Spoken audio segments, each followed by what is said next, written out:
India vs south Africa T20 series நடந்துட்டு இருக்கும்போது நடுவில் வந்து பார்த்தீங்கன்னா England vs west Indies, current T20 champions England vs mighty west Indies அப்படின்ற மாதிரி தான் சொல்லி ஆகணும். இந்த ஒரு மேட்சை பொறுத்த வரைக்கும் அந்த பழைய வெஸ்ட் இண்டீஸ் நம்ம பார்த்த மாதிரி இருந்தது. அது மட்டும் இல்லாமல் வந்து பார்த்தீங்கன்னா ரொம்ப நாள் கழிச்சு ஆண்ட்ரே ரசல் வெஸ்ட் இண்டீஸ் கலரில் நம்ம பார்த்துருக்கோம். இதுவும் ஒரு நல்ல விஷயம்னே சொல்லி ஆகணும் வெஸ்ட் இண்டீஸ் கிரிக்கெட்டுக்கு. ஆக்சுவலாக ரோமன் பவுல் சூப்பராக வந்து பார்த்தீங்கன்னா டீமை லீட் பண்ணிட்டு இருக்காரு. அது மட்டும் இல்லாமல் வந்து பார்த்தீங்கன்னா அவருக்கு பக்கபலமாக இருக்கிறது வந்து பார்த்தீங்கன்னா 2 times T20 வேர்ல்ட் கப்பை ஜெயிச்ச டேரன் சாமி வந்து பார்த்தீங்கன்னா ஹெட் கோச்சாக இருக்கார். இந்த மேட்சை பொறுத்த வரைக்கும் இங்கிலாந்து வந்து பார்த்தீங்கன்னா செமையாக ஸ்டார்ட் பண்ணாங்க. ஒரு 10 ஓவர் கிட்ட வந்து பார்த்தீங்கன்னா ஒரு 110 ரன் அப்படின்ற மாதிரி இருந்தாங்க. ஒரு 220 ரன் நம்ம எக்ஸ்பெக்ட் பண்ணோம். ஆனால் வந்து பார்த்தீங்கன்னா ஃபினிஷிங்கில் 20 ஓவரில் வந்து பார்த்தீங்கன்னா இங்கிலாண்டால் 171 தான் அடிக்க முடிஞ்சது. ஆல் அவுட் வேறு ஆகிட்டாங்க. ஆக்சுவலாக வெஸ்ட் இண்டீஸ் கிட்ட அந்தளவுக்கு பெருசாக பவுலிங் கூட கிடையாது. ரெகுலர் பவுலர்ஸ்னால் வந்து பார்த்தீங்கன்னா அல்சாரி ஜோசப், அகில் ஹுசைன், மற்றபடி வந்து பார்த்தீங்கன்னா எல்லாருமே all-rounders. Older, Russell, Romario, shepherd இவங்க எல்லாருமே ஆல்ரவுண்டர்ஸ். ஆனால் 5 பவுலர்ஸ் யூஸ் பண்ணி சும்மா சூப்பராக வந்து பார்த்தீங்கன்னா மேட்ச் கண்ட்ரோல்குள்ளே கொண்டு வந்தாங்க.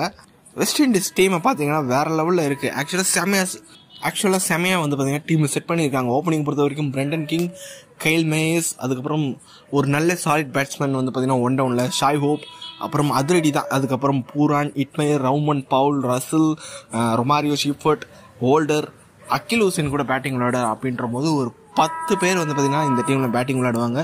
போலிங் ஆப்ஷனும் வந்து பார்த்தீங்கன்னா ஒரு 6-7 போலிங் ஆப்ஷன் இருக்குது. அப்படின்ற போது ஒரு நல்ல ஒரு கம்பைன்டு 11 இருக்காங்க. பெஞ்சில் வந்து பார்த்தீங்கன்னா ரோஸ்டன் சேஸ், ஷஃப்ரின் ரூத்தஃபோர்ட் அவரும் வந்து பார்த்தீங்கன்னா ஒரு செம்ம பிளேயர். மோட்டி அவர் வந்து ஒரு பவுலிங் ஆல்ரவுண்டர். அப்படின்ற போது பெஞ்ச் ஸ்ட்ரென்த்தும் நல்லா இருக்குது. ஆக்சுவலாக டீமை வந்து பார்த்தீங்கன்னா கரெக்டாக செலக்ட் பண்ணியிருக்காங்க.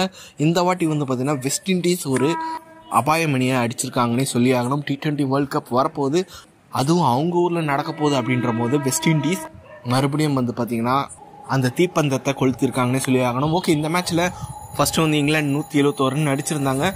171 ரன்னை சேஸ் பண்ணதெல்லாம் நீ பெரிய விஷயமா சொல்கிறியா அப்படின்ற மாதிரிலாம் நீங்கள் நினைப்பீங்க. ஆனால் வந்து பார்த்தீங்கன்னா அவங்க சேஸ் பண்ண விதம், பிரெண்டன் கிங் அவங்க ஆடின விதம் வந்து பார்த்தீங்கன்னா உண்மையிலே நல்லா இம்ப்ரெசிவாக இருந்ததுன்னே சொல்லி ஆகணும். பிரெண்டன் கிங், கைல் மேயர்ஸ் ஒன்று வந்து பார்த்தீங்கன்னா ஸ்டேடியத்தை விட்டு வெளில அடிக்கிறாரு மேயர்ஸ். நீங்கள் மேட்ச் பார்த்துருந்தா புரியும். 21 பால் 35 ரன் அடிச்சிருந்தாரு. பவுண்டரியே கிடையாது, எல்லாமே 6 தான். அதில் 2 6 ஸ்டேடியத்தை விட்டு வெளில. ஷாய் ஹோப் சூப்பராக விளையாடினாரு. 30 பால் 36 ரன் இருந்தாலும் அவரோட ரோல் அவர் கரெக்டாக பண்ணார். பூரான் ஒரு 6 அடித்தார்னு நினைக்கிறேன். பட் சூப்பராக விளையாடினார். கொஞ்சம் அன்லக்கி அவர் அவுட் ஆனது விதம். அதுக்கப்புறம் பேட்டிங் வந்து பார்த்திங்கன்னா செம்ம டெப்த்தாக இருக்குது. Hetmyer, Rovman Powell, Romario, Shepherd, அதுக்கப்புறம் ரசல் வந்து பார்த்திங்கன்னா வெஸ்ட் இண்டீஸ்க்கு விளையாடுவார் நான் எதிர்பார்க்கவே. ஆனால் வந்து பார்த்திங்கன்னா இந்த ஸ்குவாடில் இருக்கிறது இப்போ தான் நோட்டீஸ் பண்ணேன். மேட்ச்லேயும் வந்து பார்த்திங்கன்னா சூப்பராக ப்ளே பண்ணார். ஆக்சுவலாக இந்த மேட்சை 18.1 ஓவர்லேயே வெஸ்ட் இண்டீஸ் டீம் வந்து பார்த்திங்கன்னா ஜெயிச்சிட்டாங்க. அந்த 172 ரன்னை வந்து பார்த்திங்கன்னா 6 விக்கெட்டு இழந்து இந்த மேட்சை வந்து பார்த்திங்கன்னா ஜெயிச்சிட்டாங்க. இங்கிலாந்து டீமை பொறுத்த வரைக்கும் கொஞ்சம் போலிங் வீக்காக இருக்கிற மாதிரி தான் தெரியுது. அவங்க 2 ஸ்பின்னர் லெக்கீஸ் வச்சுருக்காங்க, அவங்க மட்டும் நல்லா போட்டாங்க. மற்றபடி வந்து பார்த்திங்கன்னா ஒரு சுமாரான போலிங் லைனப். சாம் கரன் வேர்ல்ட் கப்பில் வந்து பார்த்திங்கன்னா லாஸ்ட் வேர்ல்ட் கப்பில் போட்ட அளவுக்கு இம்பேக்ட்ஃபுல்லாக இந்த 2023 அவர் இல்லை அப்படின்றது தான் நம்ம ஓப்பனாக சொல்லி ஆகணும். ஐபிஎல்லில் வந்து பார்த்திங்கன்னா 18 கோடி கிட்ட போனதுக்கு முக்கியமான ரீசன் வந்து பார்த்திங்கன்னா 2022 வேர்ல்ட் கப்பில் அவர் பண்ண பர்ஃபார்மன்ஸ். பட் 2023 வருஷம் அவரோட வருஷமாக இல்லை, சுமாராக தான் இருந்திருக்கு அவரோட பர்ஃபார்மன்ஸ்.